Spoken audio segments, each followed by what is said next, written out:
Welcome back to Onward Lebanon podcast. This is the second in a series where we talk about behavioral leadership strategies, how it could maybe work for you at your home as parents. So we're hoping this to be a resource where we as a district partner with parents and families and guardians at home to say, here's some things we're doing in our classrooms at school that may work for you. Also, just a little in-depth look from the people that are practicing this on a daily basis in our classrooms. I'm excited to be joined by three teachers today, and we'll jump in here with some introductions. So, Sandy, would you like to introduce yourself? How long you've been with the district, and what do you do for us here at Lebanon Schools? All right. I'm a Lebanon grad, 1983. This is my 28th year in 6th grade. I currently only teach math. Behavioral leadership has transformed my classroom. I feel like I have this huge toolbox now with strategies that I don't have to react in the moment. I feel prepared when something does arise. I really love the limit setting statements. It sets the groundwork. So like I might say to the students, all right, today we're going to be working in groups, set out the agenda. And I'll say, and we can continue to do this as long as we are engaged, we're on topic, we're using soft level talking voice. And it gives the kids a real structure, sets the expectation right there at the beginning. And I mean, you can use limit setting statements to introduce anything, any activity that you're going to do in your classroom. And it just sets the tone in a very polite way. The demands, I'm a bossy old lady. So when they first told me in behavioral leadership, they said, oh, you're not supposed to make demands. And I thought, Lord, how am I going to teach this old dog new tricks? But it really isn't that difficult. So for example, students, you may get out your Chromebook now or in the next 3 seconds. Open your Chromebook with your right or left hand. You may stand up and line up now or in the next 3 seconds. In the beginning, the kids kind of look at you like you're a little bit wonky, and they eventually, I think it hits their subconscious that they are being given choices all day long instead of just being told what to do. And I think it just starts to settle into their subconscious, and it just makes the classroom environment so much more pleasant. And I think it makes them feel more involved because they have choices about all the little mundane things. Also, giving them choices if there's a behavior, maybe somebody's fiddling with something, and I'll say, well, you can put that in your desk or in your pocket. It doesn't sound like put it away. It's just put it in your desk or put it in your pocket. Again, they still feel like they have a choice. And I think that had I known when my children were at home, I think it could have saved me a lot of angst with my own 2 children. But for parents, the most, I think, is that question matrix. I can remember with my son, he had ADHD, constantly reminding him, do this, do this, do this. And when you just turn it back on them and go, well, what did I say? You know what to do.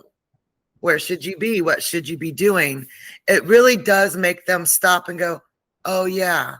And it was like a switch goes off in their brain. It's just been amazing. I think what I hear you saying there, I think really the tone of it, right, in terms of you can give a demand and you can say put things away, right? You still want the thing put away, right? Like right. You can put it in your desk or you can put it in your pocket, right? You still want it put away. That doesn't give them the option of leaving it out on their desk to play with.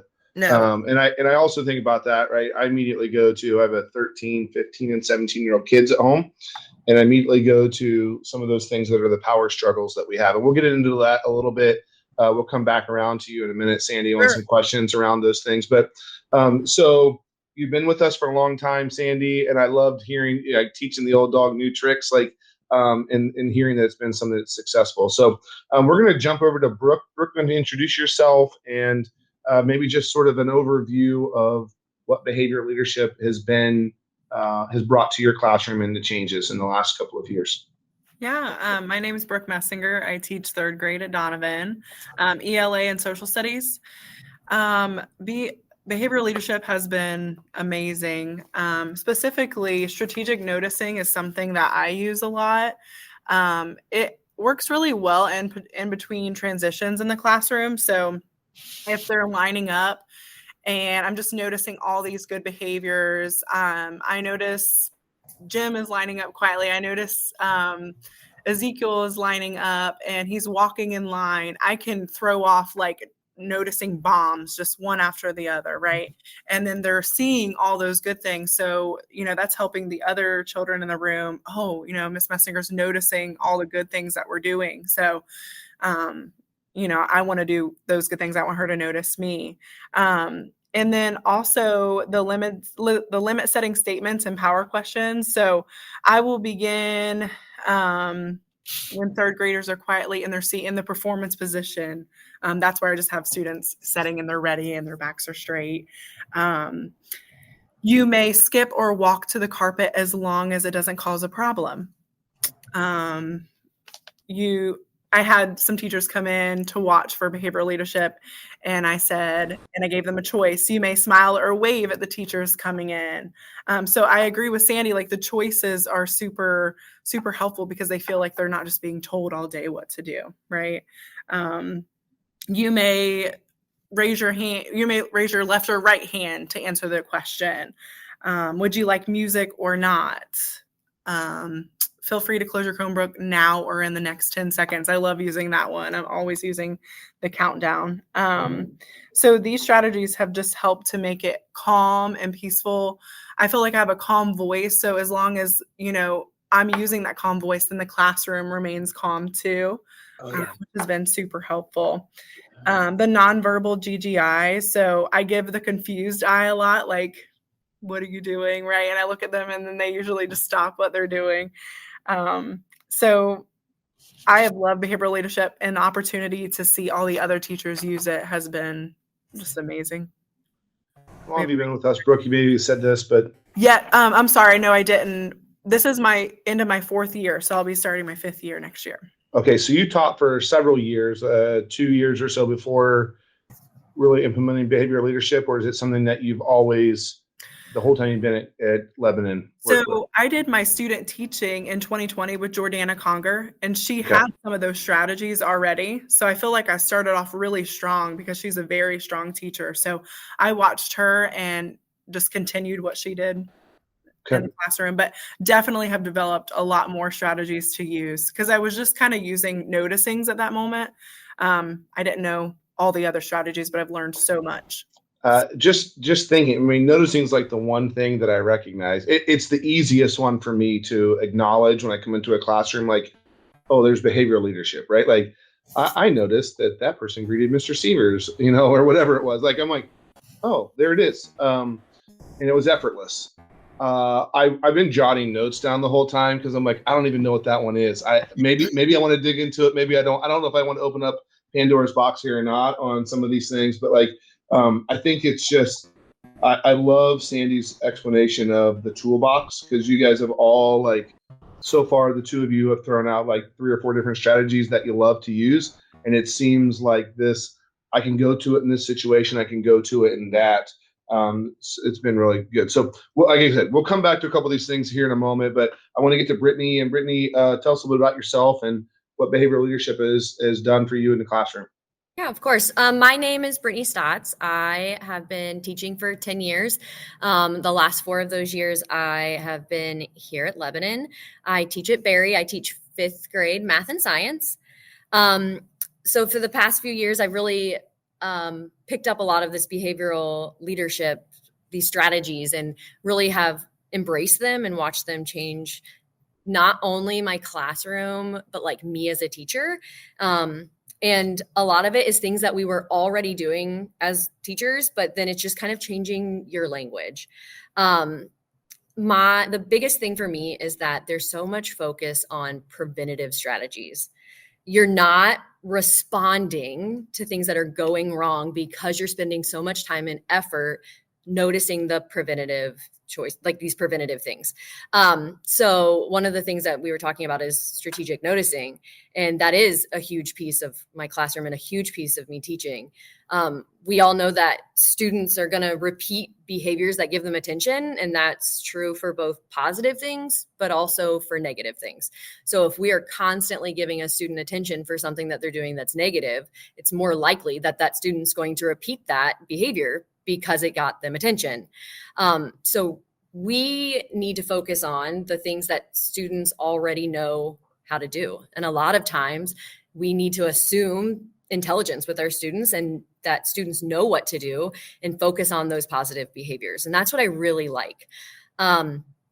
So it's all about shifting the way that I'm teaching to preventative, noticing positive behaviors in my classroom. And Scott Urban came in and taught us that this should be happening every 90 seconds. And I think at first, like, we think as teachers, like every 90 seconds, how am I going to notice a behavior every 90 seconds while I'm trying to teach?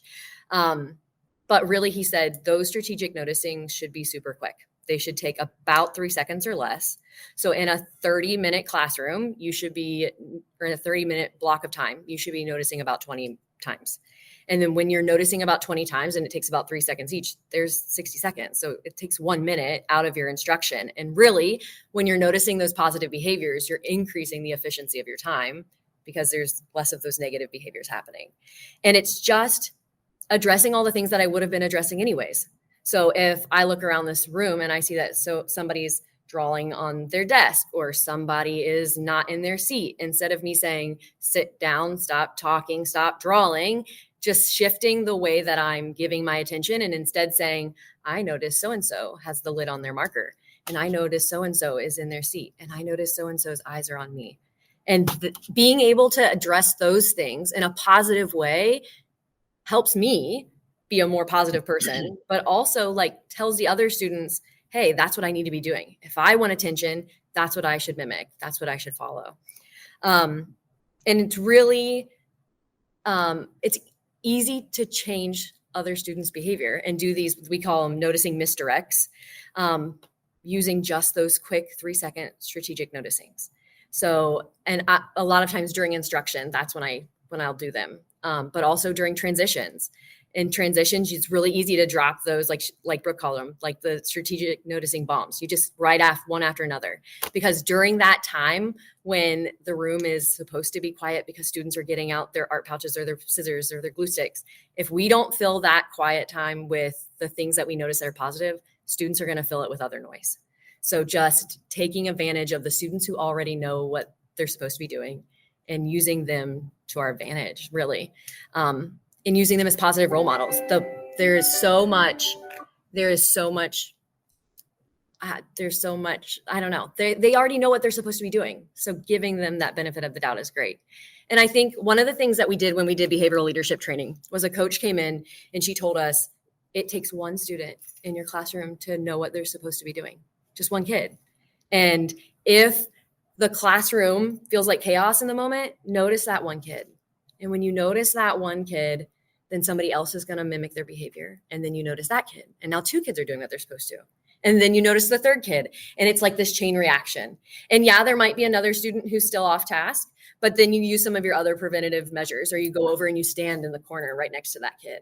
Or I go over and give them the crazy eye. Or I just tap my head and say like that nonverbal communication of like, what should you be doing? Without giving them that attention that they're seeking. So it's been really powerful, and I really have embraced it and enjoyed it. Like I would tell anybody that's starting out with this, start with just the strategic noticing. Absolutely. And let that be your focus.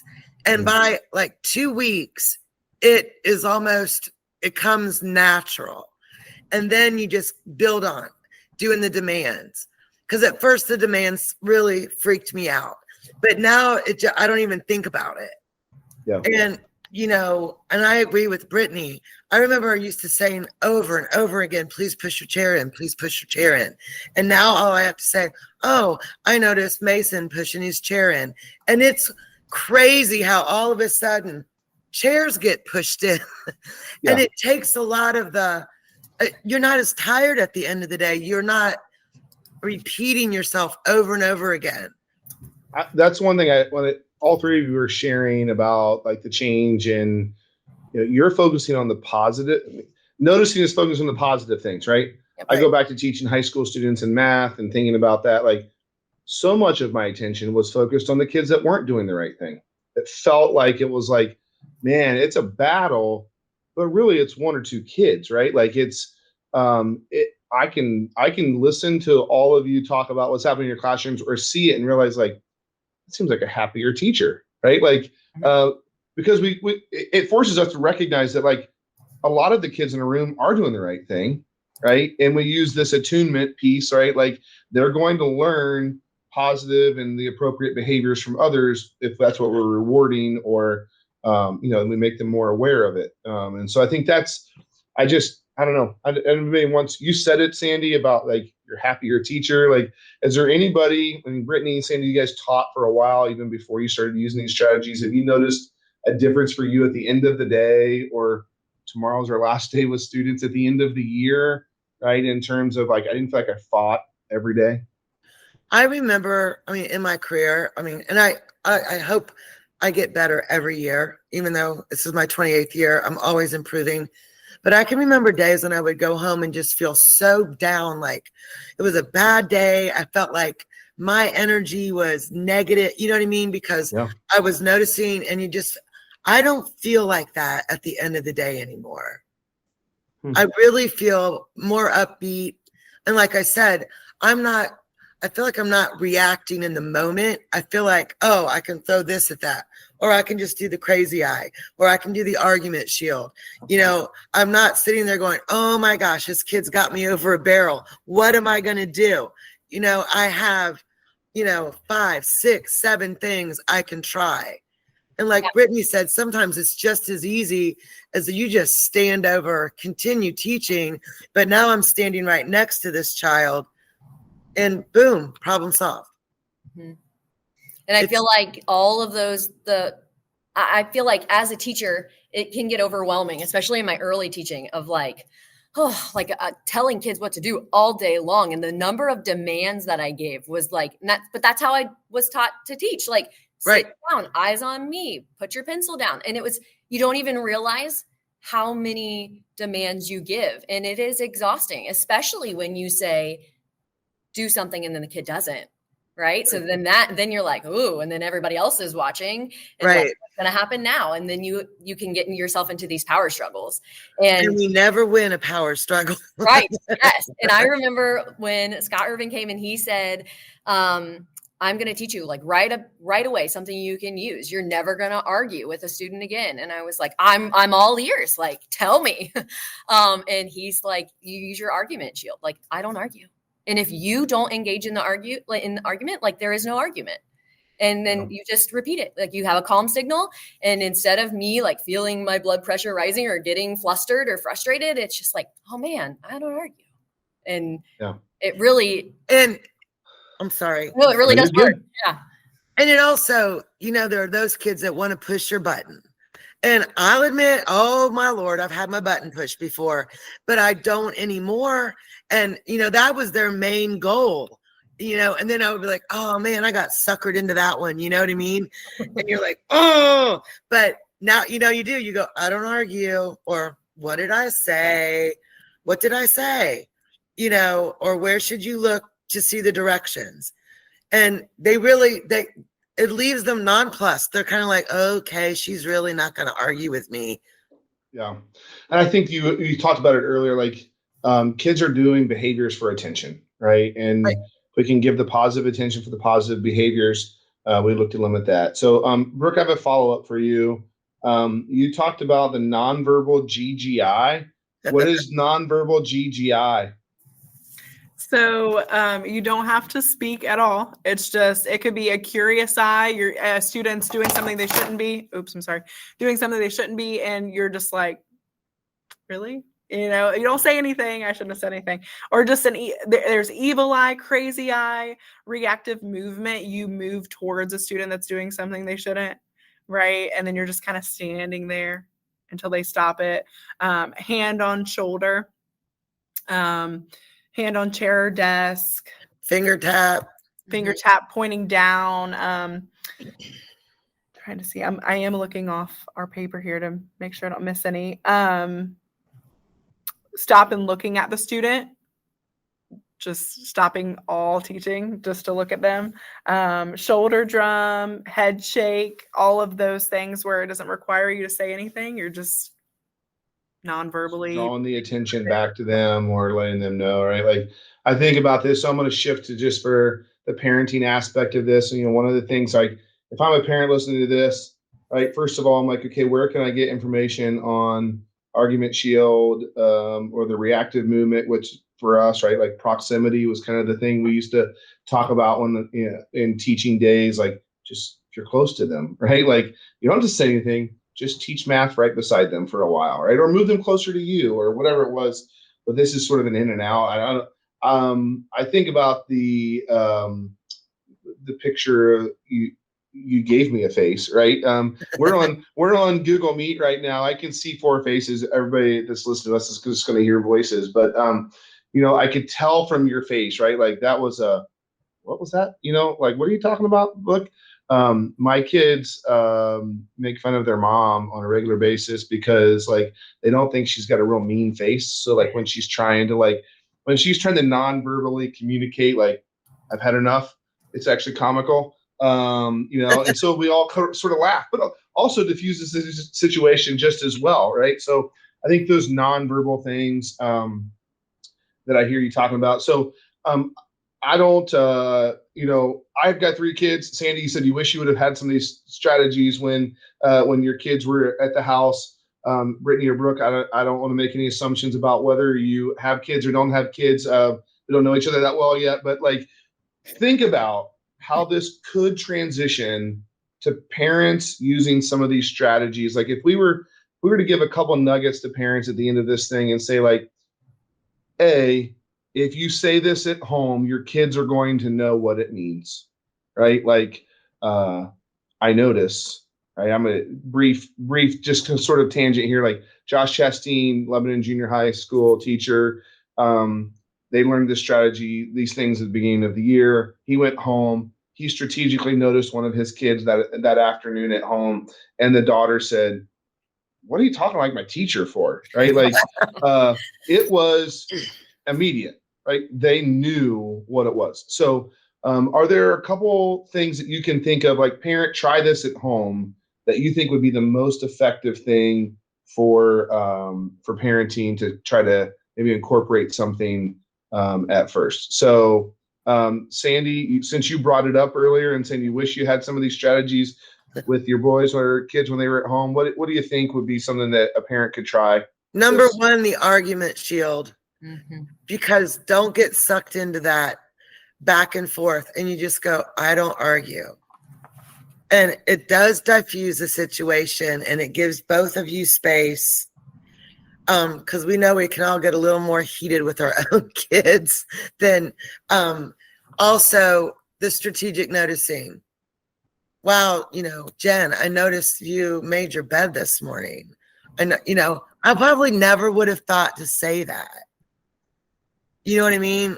Yeah. Like as a parent, it was probably my expectation, but I never thought from the other end, my kid probably would have appreciated me noticing she did actually do what I wanted her to do, or, he wanted what I wanted Will to do.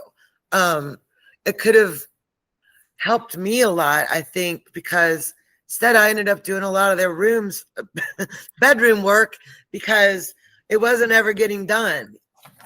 And, it was like I expected him to do it, but then it was like I had no follow-up. Yeah. As a parent. Yeah, we've tried strategic noticing with the shoes that somehow just get taken off and thrown about the dining room. Like I noticed Owen put his shoes on the shoe rack, and the other ones were like, So okay, those are good ones. Brittany or Brooke, do you guys have any thoughts? Yeah, my kids are still young. So my kids are 1 and 3. But I was talking to another coach today and I told her, like, I catch myself using some of the things. So like question matrixing with my 3-year-old will even work. Like, what should you be doing? instead of me repeating myself over and over again, Oh, like yeah. I've already asked you once, I shouldn't have to ask you again. So what should you be doing? And I use that a lot in my classroom too. And a lot of the times, like it just makes her like stop and kind of think. And the other behavioral leadership coach I was talking to said, I really like noticing really does work with her young kids. She said that like you tell a kid, like it's time to clean up your toys, and the kids just keep playing. But if one kid starts to do it, then you can say like, I noticed that you started cleaning up. And then the other ones will be like, wait, I can do that too. I can do that too. You can notice me. And I think that can be powerful. And I haven't experienced that yet with I think a lot of it comes from like almost like positive peer pressure, right? Like I see somebody else getting the attention, so I want that attention also. But one of the things that I can use like with my daughter is like my calm signal. Like if I'm getting frustrated, like just knowing that like I'm like things aren't going well, you're doing something. And that's just kind of like a cue to both of us, like, oh man, like this is not what's supposed to be happening. And asking her, what should you be doing? And then I think also like in behavioral leadership, like things don't always go perfectly. This is still a real world. But a lot of when consequences need to be given, it's not reacting right away. So I'm not in the moment feeling frustrated and having to say, and now your punishment is going to be X, Y, and Z. Because in the heat of the moment, like I'm already frustrated or whatever, and things are still going on around us in the classroom or at home, like I'm not going to be thinking about the best way to fix that problem right now. So saying with our students, we say, oh man, like there's going to be some learning later. And the kids know, like, I'm going to have to really do something later to try to fix this problem, or my teacher is going to help me learn what is expected so that I can be better moving forward. And I think doing that at home in the future could be good for me too. Like I don't have to be, and here's the perfect right. way to fix the Or problem. when they are messing up and you go, why would that cause a problem? Mm-hmm. What am I seeing you do that might cause a problem? It puts it back on them. Mm-hmm. And you just wait, and they'll go, oh, well, somebody could have gotten hurt or something could have gotten broken. Yeah. And you're not lecturing, because I remember my mom could lecture for hours. It's the invitation for that reflective piece, right? Like, Right. It is forcing them to get out of like the frontal brain of reaction and emotion and all those things and be like, push this further back, right? Like, let's think through the consequences here. And I think that to me is, we had some really good friends that in our church small group in our previous location. And I remember it may have been this book, right? It may have been Parenting with Love and Logic or whatever it was that this movement started with. But, they were really good about sort of the delayed learning opportunities. Right. And we'd be out doing something and the kids would be goofing off and they'd be like, there's going to be a learning opportunity for that later. And I remember putting myself in that kid's shoes, like, I got to think about that for a while. Right. Like, and sometimes the thought process beside what is it going to be? Right.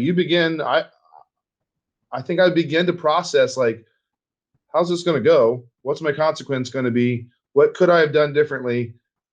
I know from my own experiences, when I've had to wait and have those conversations instead of doing it in the heat of the moment, I'm much better prepared to explain my why and all of those things later on, like get out of the emotional stuff. So, Brooke, anything to add to this of like how these could be take homes for people to implement at home?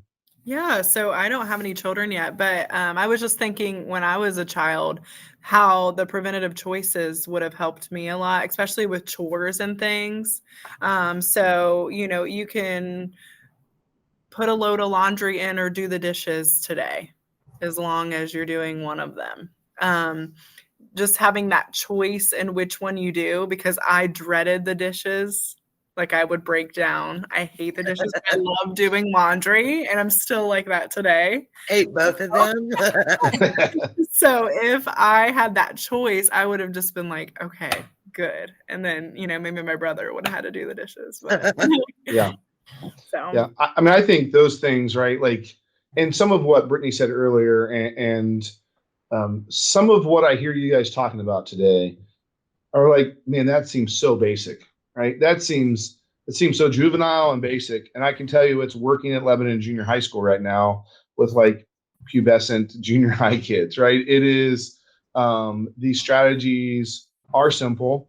They do take work. They do take consistency. But I'm listening to that thinking like, these are things that I could use at home, right? I just wrote down 6 different things right here that make total sense, right? My children hate loading the dishwasher. They would unload it all day long, right? They do not like whatever else I give them, but that strategy of preventative choices, right, ensures that when I get home, something's been done. And now I'm not upset about you didn't do anything I asked you to do. So I really am. I have loved our implementation of behavioral leadership. I love these conversations every time I get to have them with somebody in a classroom that sees the benefits of this on a daily basis. I'm hoping if there's any parents that are listening to this at some point in time, you're like, oh, that I've seen a change in my kid, or I want to know a little bit more about that. What we're trying to do is build some resources and some tools to share this home with families as well. I'm going to try to figure out how I can get Jed on one of these conversations to talk about this. Like, he's such a great resource for us and has been awesome in parenting a lot of kids himself, right? And so how can we partner with school and home on this? We've been talking for like 30 minutes, and I want to be respectful of your time and make sure it's something that people want to listen to down the road and not too long. So I want to wrap this up, but I really appreciate your thoughtfulness today and how these things could be translated to home. Great stories. The thing that as we reach the end of this school year that I'm encouraged by is that it sounds like it's something that's making a difference in you, in your, morale, right? Mental health at the end of the day, whatever it is. Absolutely. And to me, that's as the superintendent of our school district, as important as the impact it's having on kids, right? Because we have staff members that when we're healthy and we want to be at school and want to be at work, we're better for kids and ultimately more effective. So thank you so much for your time today. Thank you for giving me a little bit of your expertise and insight this afternoon. I learned some things. I took a lot of notes over here. I got to figure out how to get this into something. I noticed you were writing down notes and were very attentive. I appreciate that, Sandy. Thank you for noticing my noticing the work that you were doing, and I notice you're noticing, and I will be implementing Argument Shield probably a lot this summer at my house, like every other parent, right? I love you too much to argue with you. So thanks a lot. Thanks for listening to us. We'll try to get more resources out for parents on this as well. But I want to thank you for joining us on Onward Lebanon podcast. Have a great day. And to the 3 of you, if I don't see you before the end of the day on Friday personally, have a great summer.